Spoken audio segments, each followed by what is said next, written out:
Molac. Madame la ministre, vous avez la parole. Merci Madame la Présidente.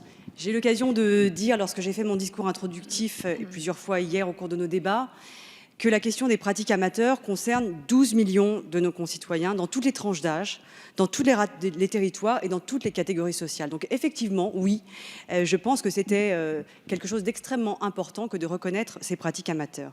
Et cette pratique qui est depuis longtemps au centre des débats, parce que son encadrement n'est effectivement plus adapté, comme M. Molac le rappelait à l'instant, plus adapté à la réalité et aux enjeux de démocratisation qu'elle recouvre, n'a jamais fait l'objet d'une reconnaissance législative. Donc, M. Molac faisait bien de rappeler qu'en 2008, effectivement, une de mes prédécesseurs avait souhaité parvenir à une sécurisation de ces pratiques. Quel avait été le résultat? Aucun. Et donc, on peut aujourd'hui entendre que M. de Mazières trouve fou qu'on ait aujourd'hui à discuter de cet article. Moi, ce que je trouve fou, c'est qu'il ait fallu attendre jusqu'à aujourd'hui pour avoir une loi qui reconnaisse enfin les pratiques amateurs de 12 millions de nos concitoyens. Mon ministère, et je tiens là aussi à préciser quelque chose, parce que j'entends beaucoup de choses qui sont tout à fait fausses, mon ministère a mené une concertation approfondie depuis 2 ans. Depuis 2 ans, avec toutes les parties prenantes, des représentants de fédérations de pratiques amateurs, des organisations professionnelles et les partenaires sociaux, des acteurs professionnels et des amateurs, les deux. Donc, vous pouvez dire que c'est improvisé, 2 ans. Moi, je n'appelle pas ça de l'improvisation. Ce que j'appelle plutôt de l'improvisation, c'est de s'exprimer comme vous le faites pour récuser un progrès qui, encore une fois, concerne beaucoup de nos concitoyens, qui est salué par beaucoup de parlementaires sur les bancs.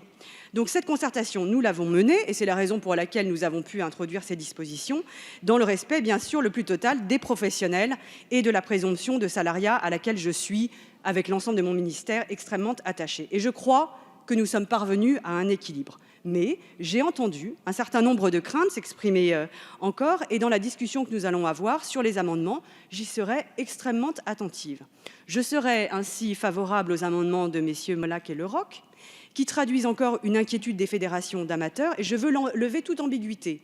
Ce texte, loin d'être un carcan, est un texte d'émancipation de la pratique amateur. Et je soutiendrai un amendement pour réaffirmer que cet article ne porte aucune atteinte à la présomption de salariat pour les artistes professionnels, présomption de salariat qui est un principe de base auquel personne ici ne veut porter préjudice. Je sais, Madame Buffet, que c'est une préoccupation importante pour vous, et je reviendrai en réponse à votre amendement numéro 149, et je vous proposerai un amendement 473 du gouvernement prenant en compte votre préoccupation. Et je serai également favorable à votre amendement numéro 148. Et puis, enfin, d'un mot, je voudrais vous dire, Monsieur Le Fur, que je m'étonne que vos seules propositions, finalement, consistent à supprimer tout ou partie de l'article consacrant les pratiques amateurs. Parce que, dans la grande région dont vous êtes l'élu, d'autres parlementaires ont heureusement été tout à la fois plus constructifs et plus créatifs. Et c'est à eux que les quelques 300 000 associations de pratiques amateurs, 300 000 associations de pratiques amateurs pourront demain adresser leurs remerciements. Et ce soir, c'est un acte de reconnaissance auquel vous n'avez pas voulu vous associer. C'est fort dommage. C'est pour vous, je crois, une occasion véritablement manquée. Manquée parce qu'il était temps, j'y reviens, de reconnaître le tissu d'initiatives territoriales que constitue la pratique amateur et l'apport essentiel de ces pratiques en termes de développement personnel, de cohésion sociale et de transmission de notre patrimoine culturel dans un cadre législatif sécurisé pour cette pratique comme pour l'emploi professionnel. Donc en cela, je crois, mesdames et messieurs les députés, que notre débat de ce jour constitue une étape majeure dans l'histoire de nos politiques culturelles, et je vous en remercie. Merci Madame la ministre. Nous passons